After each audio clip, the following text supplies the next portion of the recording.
오늘 말씀의 제목을 한번 따라 하시겠습니까? 중간에 막힌 담을 자기 육체로 허시고, 중간에 막혀 있는 담을 자기 육체로 허물어 주셨다. 이런 제목으로 말씀의 은혜를 나누기를 원합니다. 우리가 어렸을 때 이런 노래 많이 불렀습니다. 우리의 소원은 통일. 언젠가 그 노래를 부르는데 눈물이 났던 기억이 있어요. 우리의 소원은 통일. 꿈에도 소원은 통일. 이 목숨 다해서 통일을 이루자. 이 나라 살리는, 이 결에 살리는 그랬던 통일을 불렀던 경우. 요즘 별로 그 노래 불러본 지 오래됐지만 우리 민족의 철천지하는 뭐냐면 38선이죠. 휴전선이 있어서 남북으로 알려서 거의 아마 전 세계에서 유일하게 한 민족이 휴전선으로 갈라져서 두 나라를 이루고 있는 것은 거의 아마 혼자 남은 나라 같기도 해요. 이 안타까운 실정 속에서 우리는 늘 이 통일을 꿈꾸고 있지만 막상 지금 이 시대로 젊은 세대들에게 통일을 원하느냐? 라고 물었더니 이 젊은 세대들은 그렇게 썩 통일에 대한 소원이 없어요. 우리는 반공 교육도 배웠지만 통일에 대한 열망을 가지고 있었기에 우리의 소원은 통일 그러면 눈물을 흘렸던 기억이 생생하거든요. 그런데 여러분, 통일을 하려면 어떻게 돼요? 통일을 하려면 어떻게 해야 돼요? 어떻게 하라고? 통일을 하려면 어떻게 해야 된다고? 통일을 하려면 몇 가지가 있어요. 북한은 우리한테 적화 통일하자고, 그저 남조선 아이들과 를 다 밀어버리자 이러면서 김정은이는 계속 지금 엊그저께도 어저께인가 또 미사일을 쐈다 이러고 있는 거 아니겠습니까? 인민들은 다 죽어 넘어가도 무기를 개발해서 적화 통일하자. 그 사람들은 적화 통일을 얘기하지 않습니까? 그럼 우리는 대한민국은 뭐예요? 평화적인 통일이죠. 평화적인 살자고 하는 통일이잖아요. 우리가 북한을 그냥 밀어붙여서 점령하겠다 이런 얘기를 해본 적은 없잖아요.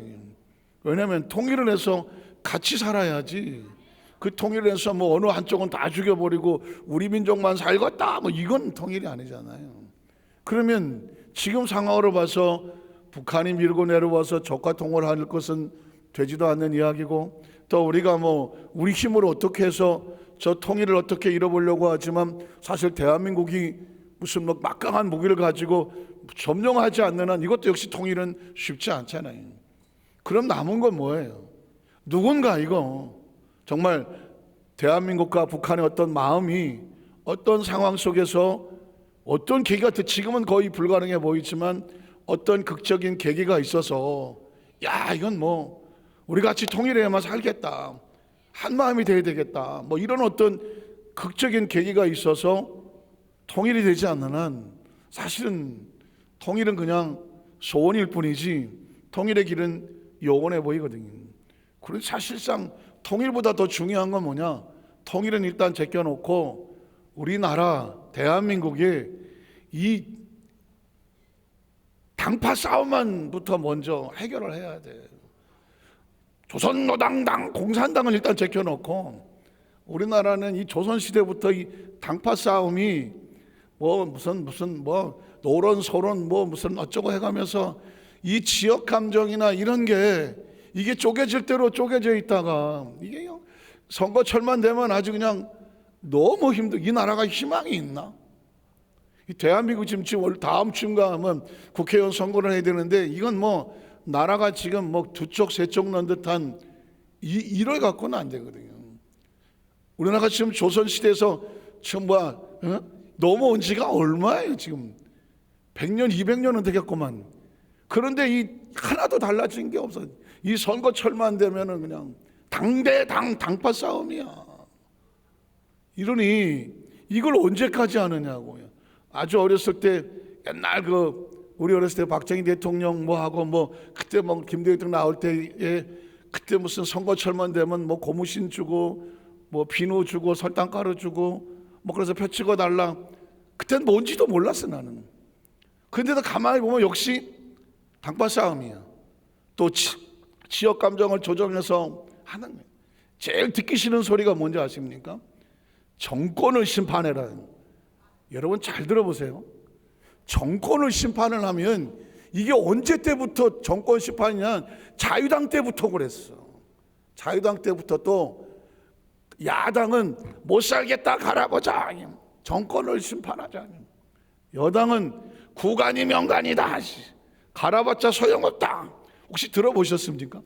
이게 도대체 1920년 30년 하시면 이때 하던 거를 지금 2024년 지금도 하고 있어.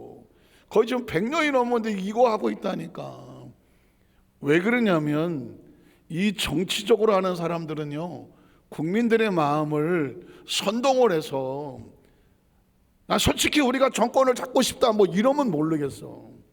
지금 대통령이 뭐 이게 나라냐 뭐 이러면서 정권을 공격부터 심판하자니까 대통령이 잘못하고 있다, 여당이 잘못하고 있다, 이것만 들이다 공격을 하는 거예요. 그러면 백성들이, 국민들의 마음이 이게 나라가 불안한가?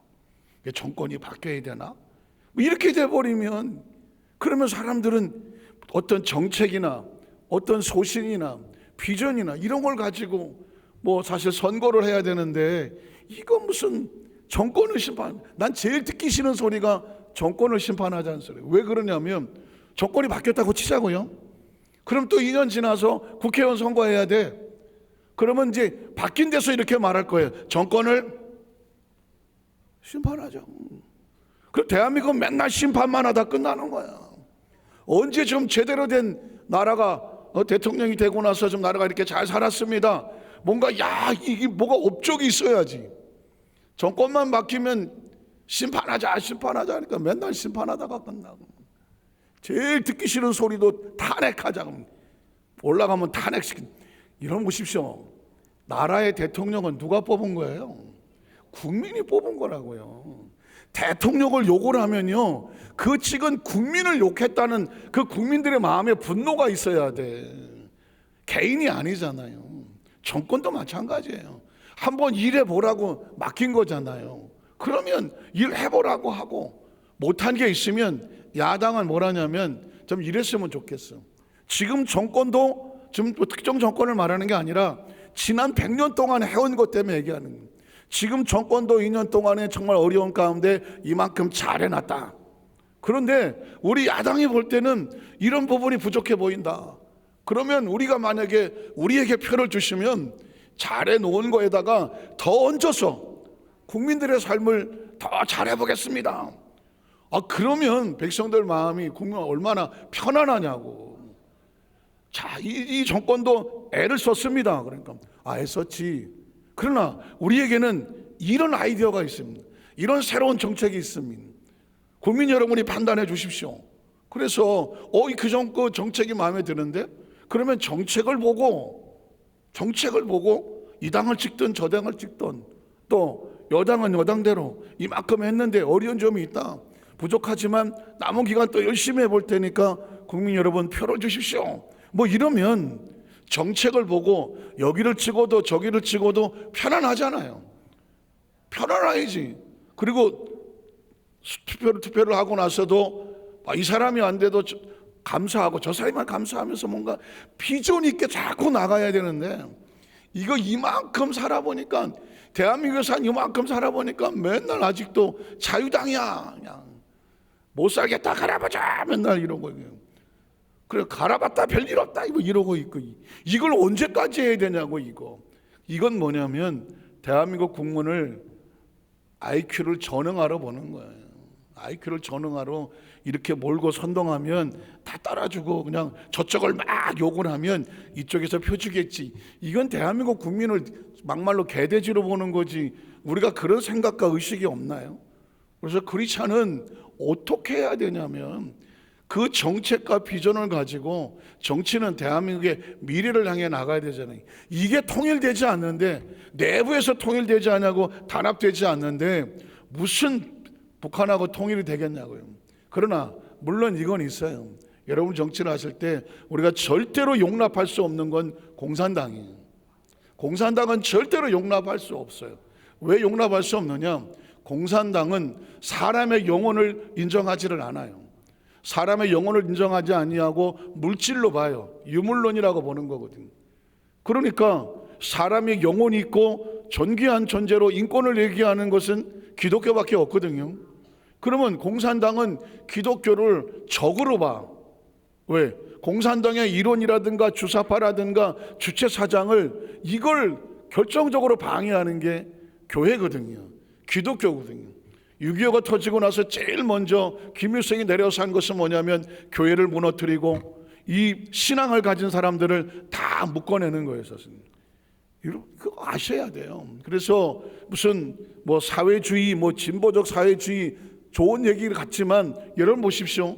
사회주의는, 진보적 사회주의는 종교를 거의 인정하지 않아요. 여러분 중국을 보세요.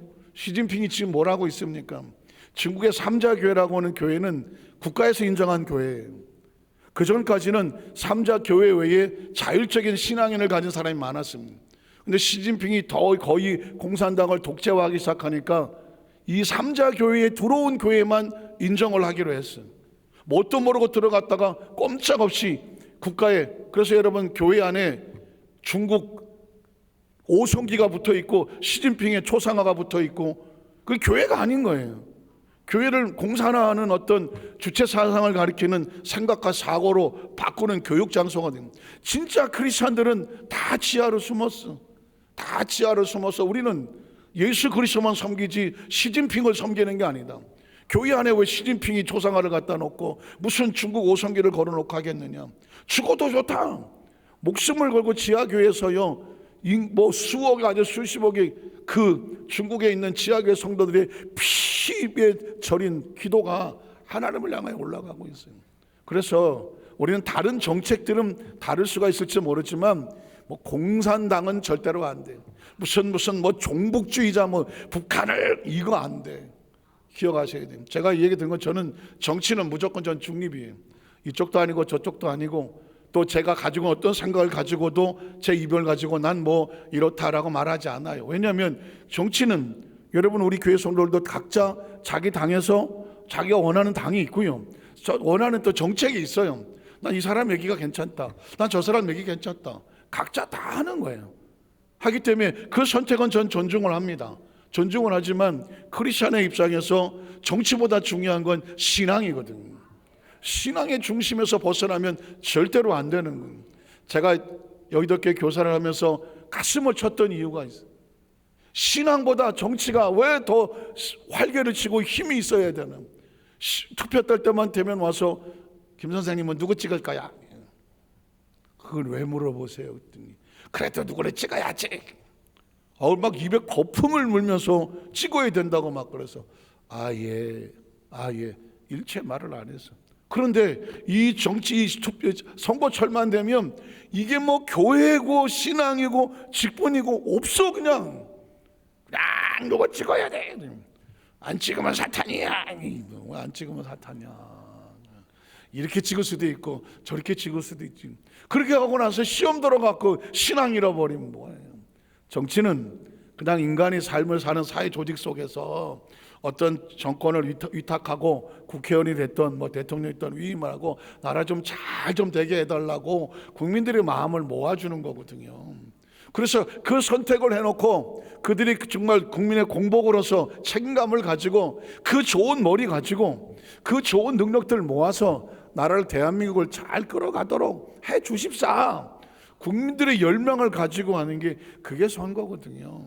그래서 전 우리 에도스 만삭교회 모든 성도 오늘 말씀해 보니까 화평이라는 단어가 나오고 통일이라는 단어가 나오는데 이런 관점에서 우리는 스스로 의식과 사고를 가지고 누가 찍으니까 나도 찍고 뭐 누가 찍으니까 누가 찍고 이게 아니라 크리스천의 신앙을 가지고 하나님의 관점에서 그런 선거를 할 수 있었으면 좋겠다는 거고요. 또 혹시 그렇다고 해서 난 이꼴 저꼴 다 꼴보기 싫어갖고 안 찍어. 안 찍을 수도 있겠죠. 그러나 대한민국 국민은 선거가 자신의 어떤 마음을 가지고 주권을 의사할 수 표시할 수 있는 것이 바로 선거니까 선거를 여러분 절대로 어떤 면에서 그냥 그 표를 무효화시키지 말고 잘 표시했으면 좋겠다. 이런 생각을 합니다.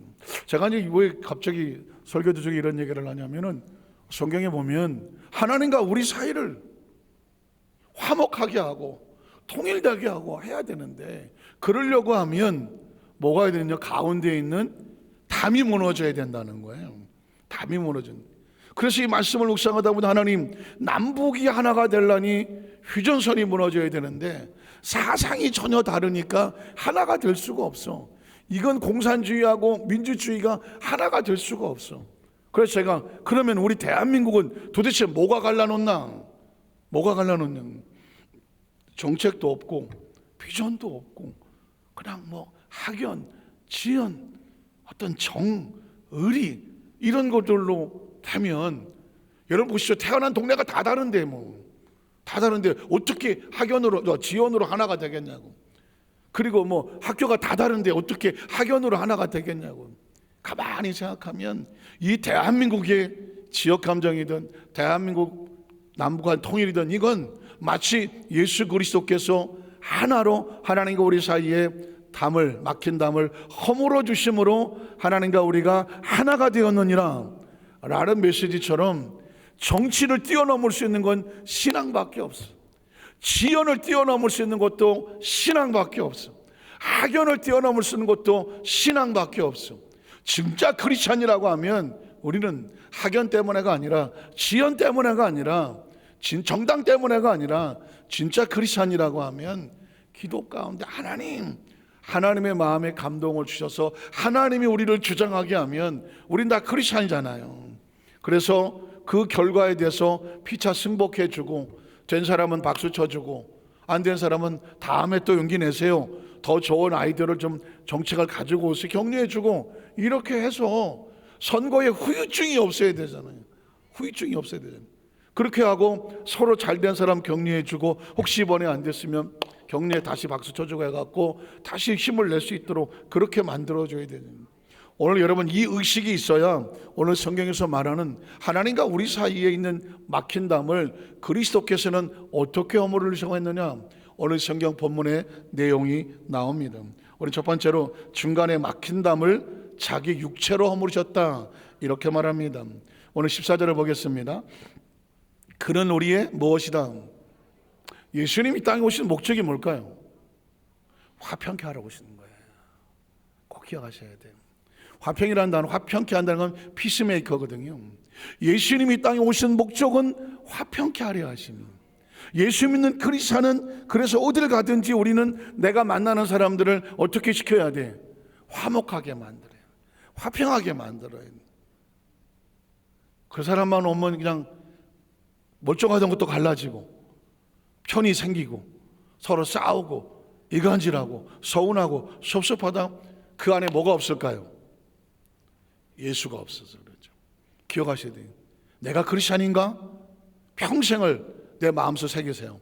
내가 크리스찬이라고 하면 내가 만나는, 내가 가는 곳은 항상 평안하고 화평하게 하여 주시옵소서. 그 내가 성격이 좋아서가 아니야. 예수님이 그는 우리의 화평이시기 때문에. 둘로 하나를 만나. 둘은 뭐예요? 하나님과 우리 사이에. 하나님과 우리 사이에. 도대체 뭐가 가로막혔을까? 원수된 것, 그 중간에 막힌 담. 그 막힌 담이 뭐예요? 아담과 하와가 하나님 앞에 범죄함으로 인하여 얻어진 죄의 모습이고, 우리가 땅에 삶을 살아가면서 알게 모르게 저질렀던 죄의 모습이 하나님과 우리 사이에 원수가 되고 막힌 담이 되어졌습니다. 제가 여러분에게 정말 이 하나님의 세계에서 펼쳐질, 전 요즘은 막 그냥 자다가 일어나서 노트에 정리를 하고 정신을 못 차리거든요. 제가 하나만 말씀을 드리면, 자, 하나님과 우리 사이에 막힌 게 뭐가 문제야? 살다 보면 막힐 수도 있는 거지 뭐. 어떻게 생각하세요? 하나님과 우리 사이에 막힌 게 뭐가 문제일까요? 하나님은 이 세상에, 제가 나중에 또 부분 말씀할 거예요. 하나님은 온 우주를 갖고 계신 분이에요. 이해가 되십니까? 온 우주를 창조하신 분이에요. 지금부터 생각을 잘 따라오셔야 돼요. 하나님 안에 온 우주가 있어요. 이해가 되십니까? 그리고 온 우주는 누구를 위해서 존재합니까? 나를 위해서 존재하는 거예요. 그러니까 우리가 우주가 이 지구를 포함해서 이 우주가 자연이 없었다면 저와 여러분 땅에 태어나서 살았어요, 못 살았어요? 살 수가 없어요.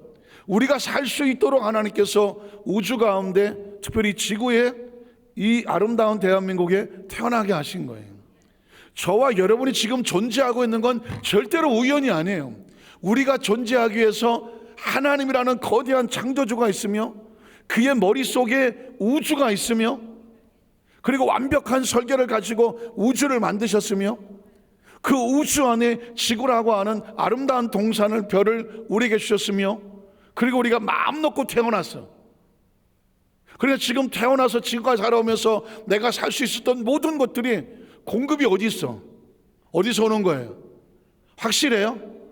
하나님 안에 있어요. 모든 것을 완벽하게 지으시고 모든 것을 공급하고 계시고 믿으십니까? 하나님 안에서가 가장 완전해요.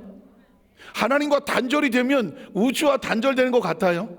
공기와 단절되는 것 같아요. 음식과 단절되는 것 같아요. 물과 단절되는 것 같아요. 생명은 공기가 없으면, 물이 없으면, 음식이 없으면, 온도가 안 맞으면 살아요, 못 살아요?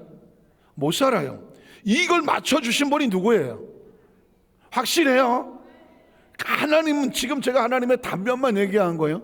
이게 하나님 안에 있어야 내가 살아요. 공기 안에 있어야 사는 것과 마찬가지고, 물을 먹어야 사는 것 마찬가지고, 음식을 먹어야 사는 것 마찬가지고, 그리고 적당한 온도가 있어야 사는 것과 마찬가지예요. 생명은 그렇게 존재하는 거예요. 그러니까 하나님이라고 하는 건 내 생명의 원천이고 본체예요.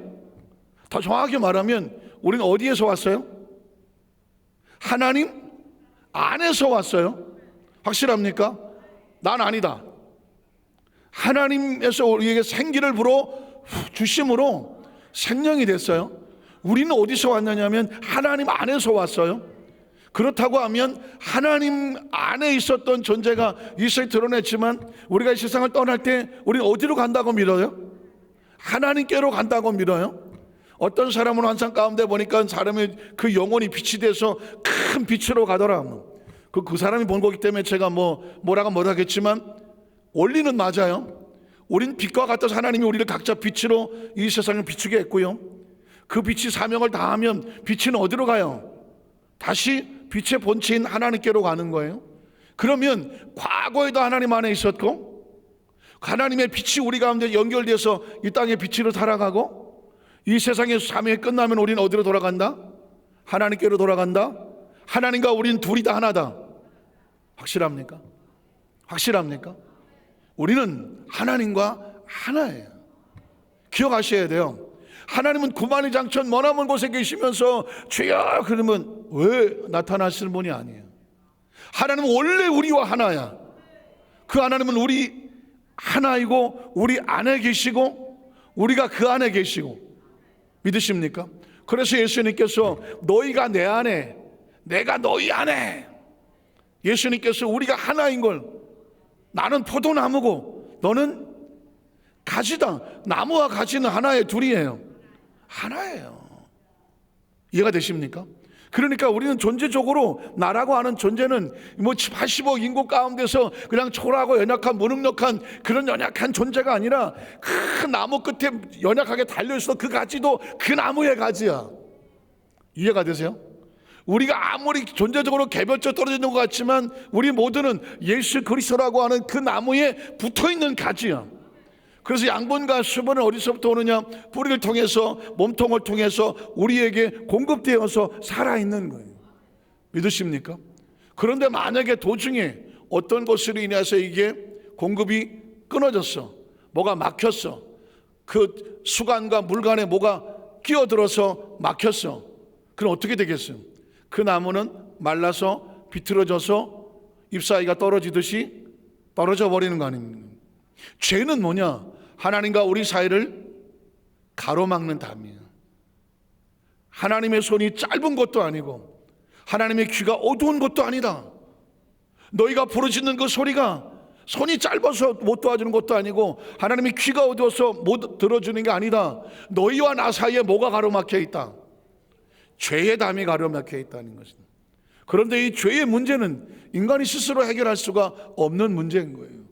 그래서 예수님께서 그 막혔던 죄의 담을 자기 육체로 허물었던, 여러분, 피 흘림이 없음즉 죄사함이 없고 범죄한 영혼은 죽으리라. 구약시대 성도들은 그래서 어떻게 했어요? 죄를 지으면 다른 짐승 양이나 염소를 가지고 가서 그 생명을 올려놓고 그들의 육체를 빌리는 것과 같아요. 피를 흘려서 대신 속죄해 줌으로 말미암아 한 손에는 죄인의 손에, 한 손은 양의 손에, 아사셀이라고 하는, 하나님, 이 죄인이 이 제물을 가져와서 하나님 앞에 화목 제물을 드립니다. 속죄 제물을 드립니다. 이 죄인의 죄가 이 짐승에게 전가되어 이 화목제와 속죄제 하나님 받으시고 용서하여 주시옵소서. 그리고 이 제물은 그 죄를 짊어지고 한 번 가면 들어오지 못하는 광야로 쓸쓸히 떠나는 아사셀이라고 말해요. 그게 메시아가 십자가에 달릴 것을 상징하며 예언하는 것이거든요. 예수님이 십자가 올라가 몸짓겨 빌어주면서 내가 다 이루었다고 말하는 것은 온 인류의 과거와 현재 미래의 죄를 청산했다는 말을 수도 없이 들으셨잖아요. 그러므로 예수 그리스도 안에서 우리는 이제 더 이상 하나님과 우리 사이에 막힌 담이 있다 없다? 있다 없다? 없다는 거죠. 뒤집어 말하면 막혔던 물탱크의 물이 열리면서 다시 하나님 나라가 우리에게 공급이 되어지는 거죠. 사실은요, 이 구절 하나만 가지고도 저와 여러분이 하나님은 누구시고 나는 누구이며 이 세상은 어떤 관계가 있는가, 이 세 가지만 가지고 있어도 살아갈 수 있는 이유는 정확하고 살아감에 당당하고, 믿으십니까? 자, 다시 한번 읽어볼게요. 그는 우리의 화평이다. 왜 우리를 화평케 하세요? 원래 우리의 모습을 되찾게 하시는 것입니다. 우리는 양아들 양딸이 아니에요. 원래 하나님과 하나였어. 이해가십니까? 원래 하나님과 하나였어. 죄로 인하여서 그 관계가 막혔어. 이게 마귀가 하고 죄가 하는 거예요. 예수 그리스도가 우리 가운데 오셔서 이 막힌 담을 허물어 주심으로 말미암아 다시 하나님을 아바 아버지라고 부를 수 있는 하나님의 자녀가 되었어. 그래서 둘로 하나를 만들었어. 원수된 것이 뭐예요? 우리를 하나님과 화평되지 못하게 하는 죄, 절망, 좌절, 낙심, 불신앙, 의심, 가난, 저주, 실패, 열등감. 자, 이 시간 여러분 머릿속에, 생각 속에 교회 오실 때, 아니 매 순간마다 뜯어내야 될 게 뭐냐면 우리가 하나님과 과거에 분리되었을 때 있었던 그때 들었던 소리, 마귀의 소리, 귀신의 소리, 죄의 소리, 세상의 소리. 야, 네가 뭘 되겠어? 너 같은 건 하나님이 너 잊어버린 지 어제야. 네가 뭐 회개한다고 하나님이 들어주시겠어? 네가 뭘 아이고, 네가 뭘 교회 나가서, 야, 네 인생은 그냥 그렇게 살다가 끝내. 철저하게 우리는 죽이고 가두고, 야, 네 나이가 몇 살이냐? 너 과거에 얼마나 실패 많이 했냐? 네 성격이 얼마나 더럽냐? 자꾸 우리를 가두잖아요. 그래서 우리의 생명이 분출하고 축복된 모습으로 나아가지 못하도록 가로막는 걸 뭐라고 말하느냐? 원수라고 말하는 거예요. 그리고 하나님의 축복이 우리 가운데 오지 못하도록 사방으로 막혀있는 걸 담이라고 말해요. 이걸 허물을 수 있는 것은 예수님이에요. 예수님을 그대로 믿으시면 아멘 하시기 바랍니다. 그래서 철저하게 예수님이 십자가에서 몸짓고 피 흘려 죽으심으로 하나님과 우리 사이에 막힌 담을 다 허물어 주셨어요. 허물어 주셨으면 여기서 그 안에 허물어진 모습을 바라보시오. 이제 하나님과 우리 사이에 막힌 건 없어. 하나님의 빛이 나에게 그대로 와. 하나님의 축복이 나에게 그대로 와. 하나님의 은혜가 그대로 와. 하나님의 생명이 그대로 와. 그래서 자신의 모습이 전에는 당자와 같이 되지치는 존재였지만 이제는 아버지의 아들로, 아버지의 딸로 당당해야 돼. 한번 따라, 나는 예수 그리스도 안에서 더 이상 당자가 아닙니다. 되지치기가 아닙니다. 가난하지 않습니다. 절망하지 않습니다. 원망하지 않습니다. 포기하지 않습니다. 실패하지 않습니다. 열등감을 갖지 않습니다. 자신 없어 하지 않습니다. 나는 다시 시작합니다. 다시 복을 받았습니다. 새로운 신분이 되었습니다. 우리 아버지는 부자입니다. 우리 아버지는 전능하십니다. 우리 아버지는 능력이 있으십니다. 우리 아버지는 풍성하십니다. 믿으십니까? 여러분의 의식과 사고 속에서 그걸 기억하셔야 돼요. 지금 여러분의 거울을 보는, 거울에 있는 여러분의 모습은 여러분이 아니에요. 저 어느 영상에 보니까 나이가 들면 이렇게 된다, 그러면서 어떤 할아버지가 파스를 붙이는데 파스를 이렇게 뜯어갖고 이렇게 하려니까 잘 안 보이니까 저쪽에다 거울을 보면서 이렇게 거울에다가 파스를 붙이고 딱 붙이고 돌아보니까 거울에 파스가 붙어 있어. 지금 이 사람은 지금 잘 안 보여갖고 이게 어딘지를 몰랐고 여기다 붙여야 되는데 거울에 보니까 엉덩이가 이렇게 보이니까 거기다가 딱 붙이고 잘 문댄 다음에 시원하다. 내가 보니까 그럴 수 있을 것 같기도 해. 이 사람은 뭘 착각한 거예요? 거울에 비치는 엉덩이가 자기 엉덩이인 줄 아는 거야. 또 팔도 거기다 붙이니까 또 잘 돼. 여기까지 꺾으려니까 잘 안 꺾여. 거울에 비치는 모습은 여러분의 모습인가요? 아닌가요? 아니에요.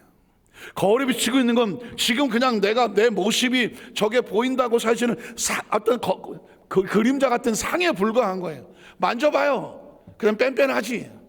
거울이에요. 지금 세상에서 여러분에게 뭐 당신은 어떻다 어쩌저쩌고 하는 건 그 사람이 나에 대한 거울을 보고 있는 거예요. 내 인생에 내 삶에 가지고 있는 가능성을 누가 평가하겠어? 하나님은 한 사람 한 사람에게 이렇게 말하는 건 예수 그리스도의 은혜를 잃어버리지 말아라. 그가 하나님과 우리 사이에 맡겼던 것을 다 허물어 버렸으니 더 이상 너희를 괴롭힐 원수가 없고, 믿으십니까? 원수에 막힌 거 다 허물어 줬고, 이 막힌담이라고 하는 건 지금 저와 여러분을 갖고 있는 착각이에요. 여러분의 머릿속에 지금 가장 두려운 게 뭐예요? 가장 절망인 게 뭐예요? 가장 힘든 게 뭐예요? 이건 절대로 안 될 것 같아. 여러분을 가로막는 장애물이 뭐예요? 오늘 예수님께서 오늘 저와 그 막힌 담을 다 허물어 주시고 십자가에서 다 이루었다. 한번 따라 다 이루었다. 다 이루었다. 다 이루었다. 다 이루었다. 제가 요거 드리고 말씀을 마치겠는데, 요거 가지고 제가 설교 또 할 건데요. 그때 모른 척 하셔야 돼요. 와, 또 새로운 설교다 뭐 이렇게 하셔야 돼. 제자들은 예수님의 십자가 앞에서 다 끝났다고 생각했어. 그래, 예수 믿고 내가 정말 팔자 한번 고쳐보고 정말 예수님이 로마를 다 점령하고 왕이 되면 뭐 한 자리 해보려고 그랬는데 저렇게 예수님이 비참하게 십자가에서 죽어가시니 다 끝났어. 다 끝났다고 생각하고 다 도망갔어. 다 도망갔어요. 십자가는 사실 다 끝난 겁니다. 피투성이로 죽어서 매달려 있는 모습을 보면서 누가 희망을 갖겠어? 거기서 다 끝났어. 베드로는 예수님 부활했다는 소리를 들으면서도 아이고 그래 그렇겠지 뭐, 난 끝났어. 예수가 부활했다도 내가 끝났는데 뭐 그게 나하고 무슨 상관이야. 그래서 디베레 바닷가로 고기 잡으러 갔습니다. 그런데 기억하십시오. 예수님은 십자가에서 다 끝났다고 말하지 않았습니다. 다 이루었다고 말했어요. 한번 다 이루었다. 다 이루었다. 다 이루었다. 우리가 다 끝났다고 말하는 그거 하나님 예수님 말씀, 그건 내가 다 이루어 놓았어. 다 이루어 놓았어요. 무엇을 믿습니까? 내가 다 끝났다고 하는 바닥에서 다시 일어서서 예수 그리스도께서 다 이루어 놓으신 것, 죄에서 의를, 저주에서 희망을, 질병에서 치유를, 처절한 사망에서 영생과 부활을 내가 다 이루었어. 누구든 저를 믿는 자마다 멸망하지 않고 다시 영원한 생명까지 얻게 하려심이라고 말했습니다. 오늘 이 예배를 드리고 나가실 때에 사탄은 끊임없이 다 끝났어, 다 끝났어 속삭일 겁니다. 사탄아 물러가라. 예수님이 다 이루어 놓으셨다. 다 이루어 놓으셨다. 그걸 믿고 나가는 거예요. 그게 다시 일어서고 다시 도전하고 다시 기도하고 다시 찬양하고 다시 감사하고 다시 기쁨으로 여러분 보고 나가십시오. 어차피 인생은 하나님이 끌고 가시고 하나님이 만드시는 건, 믿음을 가진 백성은 하나님이 만드시고 내 믿음대로 될지어다. 우리 에베소 만장교회 모든 성도님들 오늘 주일 예배만 중요하고 3일 예배는 들지. 하나님 말씀이 선포되는 것은 언제 기적이 일어날지 몰라. 언제 역사가 나타날지 몰라. 오늘 예배 참석한 모든 말씀을 듣는 성도들에게 하나님께서 다 이뤄놓으시는 아름다운 증거와 그리고 아름다운 작품의 주인공이 되시기를 주님의 이름으로 축원합니다. 기도하겠습니다.